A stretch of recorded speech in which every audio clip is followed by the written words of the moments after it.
Zdaj pa je z nami glasbenik, ki je bil nekoč nadobuden smučarski skakalec. Dame in gospodje, Magnifico!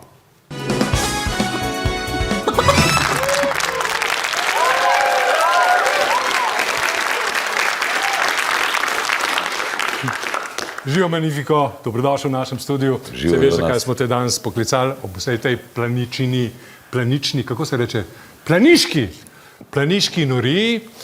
Vem, da si ti nekoč skakal. Kdaj je bilo to? Jaz sem skakal, ker sem bil star tako 10-11 let, ampak zato, ker sem bil iz Koses in smo bili, kako bi rekel, mosteci pred 100 metrov od nas. Jaz nisem znal niti smučati, niti me ni zanimalo, da bi znal smučati. Edini še kar stabilen sem bil na smučkah in ker sem tam živel, recimo tudi Janus je iz Koses, on je bil sosed naš, ne, Tepeši, brata iz Šišenske, tudi oni so bili tam in nekako logično je bilo, če si bil tam doma, da si šel, recimo, vse probat, skočiti. Jaz sem to 2 meseca hodil. Prav trenirati. Ja, prav trenirati. In so nastopil na eni tekmi. V Planici, a ne da? Sem eno tekmo imam za sabo, to je bilo v Planici na, bi rekel, da je pionirska neka skakalnica bila, majhna, seveda jasno, ker smo bili tudi mi, kako bi rekel, začetniki. Pred 10-11 letih, če si bil še mehen, še nerazvit fant. Zbravam, niti smučati nisem znal, samo stabilen sem bil in všeč mi je bilo, kako oni to neki. Koliko si skočil? Če se ne motim, mogoče se mi je zdel, da sem, jaz mislim, da imam osebni rekord 28 metrov. No, to se ne sliši ne vem kaj, zdaj, ampak takrat sem imel občutek, da mi je blazno se posrečil skok. Tako leto sem opoden. Ta prvo serijo sem pozabil smučko zapet in sem spektakularno padel, se pobral in na to še enkrat ponovil skok. No, ampak vem, da si še vedno strokovnjak za smučarske skoke. In bi s tabo rad predebatiral pravzaprav mehaniko smučarskega skoka, ker me to blazno zanima, pa najbrž tudi naše gledalce. Če ga razdeliva en smučarski skok polet na faze. Začne se z odrivom. Včasih so se prav, vem, da so se odrivali, a veš, še včasih so prav tako šfum, pa so se odrivali, danes več ne, zakaj?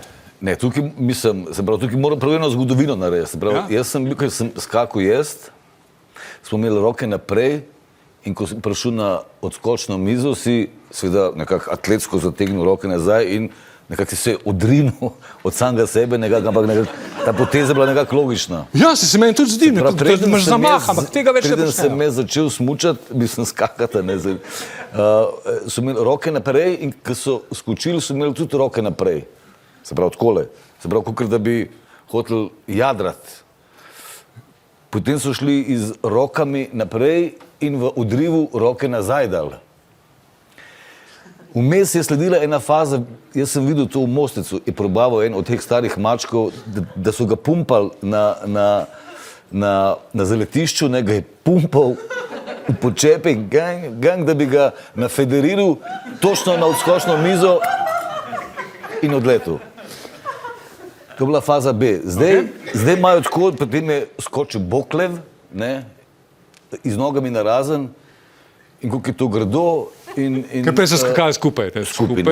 Ali jih je sem naslovno, ali pa sem nekam, ne. Potem pa narazen. Prvo narazen in to je bilo sila grdo, ampak on je skakal tako fejst v poden, ne. Zdaj so ugotovili, da je to zato, ker ti jadraš.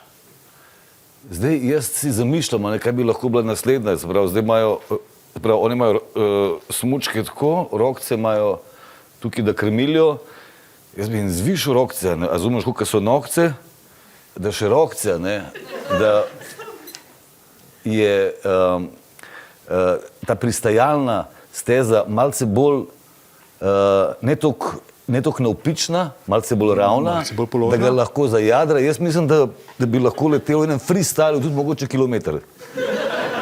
Mislim, predstavljaj si, ja, veš, da ga raztegne in tle in da mogoče se to da narediti, kaj sem, nek freestyle se mi zdi, da bi bil prihodnost smučarskih poletov. Da je ena logična posledica, se pravi, teh spektakularnih skokov na 250 metrov. Mislim, da bi to lahko šlo, si ljudje želijo pač zmeraj več.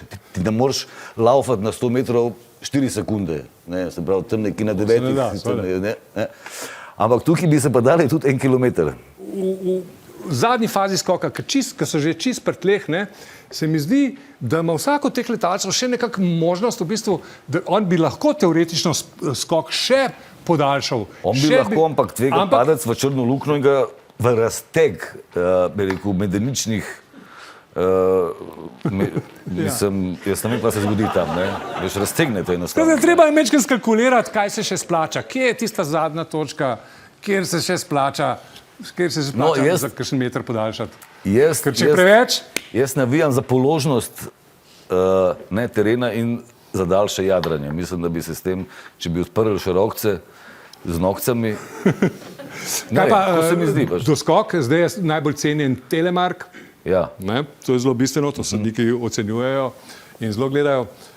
Ampak če bi se pojavil kakšen res hud atlet, kaj misliš, če bi pristal samo na eni nogi, a bi dobil več pik? Če bi kdo to zmogel? Jonas, meni se to ne zdi, da nima nobenega smisla, zakaj bi pristal na eni nogi. Kako bi bilo? V lastovko.